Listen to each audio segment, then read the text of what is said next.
三伏贴其实它也叫天灸，就是老天爷在给我们做艾灸。这是主，不是，人家好像人家是贴背面。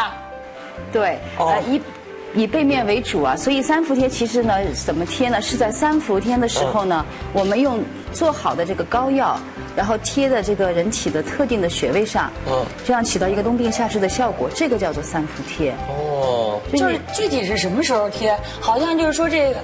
就那几天，然后什么1个月的哪一天，1个月的哪一天？对，这个是有日子的。它具体是怎么样呢？我们每年有一个三伏，三伏呢分头伏、中伏和末伏。对。那么每一伏是10天，所以我们贴的时候呢，就是在头伏的第1天、第5天，2伏的第1天、第5天和3伏的第1天、第5天。就贴这么多次啊？对，一共呢，就是如果你简单的贴呢，就是6次，还有加强贴，就这个叫做三伏贴。